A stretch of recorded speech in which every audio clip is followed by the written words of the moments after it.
C'est d'un cynisme absolu. La métropole adhère à cette coalition, et c'est une bonne chose, mais en même temps, vous construisez un incinérateur à plastique, un monstre industriel à 500 millions d'euros qu'il faudra nourrir, nourrir, nourrir.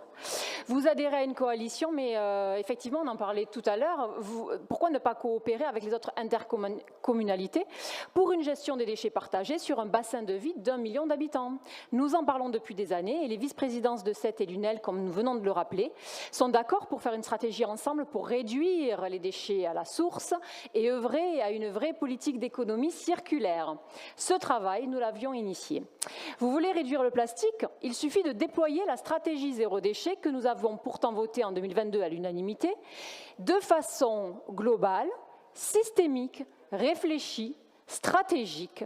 Nous souhaitions que toute la métropole soit concernée avec des solutions concrètes, retour de la consigne, des ressourceries, du tri à grande échelle et la suppression du plastique à usage unique. Pour cela, un exemple, bannissez le plastique à usage unique de toutes les manifestations et proposez des contenants en dur, de la vaisselle, des couverts en métal, des verres en verre.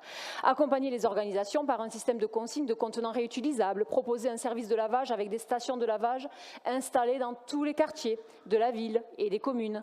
Proposez des ambassadeurs du tri, des maîtres composteurs dans les quartiers de chaque commune pour accompagner au changement d'habitude.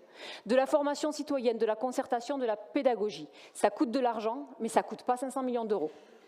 Quand on met en place des solutions pourtant sur l'économie circulaire, 1 million investi rapporte 10 millions à la collectivité. Vous pavanez chez Consigne, mais pourquoi ne pas rentrer dans la SIC? En faisant cela, vous pourrez communiquer à grande échelle sur le retour de la consigne, vous donneriez le ton d'un changement de paradigme, vous mettriez en place des changements de comportement, vous accompagnerez les acteurs de l'économie circulaire et de l'ESS grâce à des choix politiques responsables et pérennes qui impacteraient les habitudes de consommation des habitants. Vous préférez prendre une photo et laisser se débrouiller les acteurs de l'économie circulaire.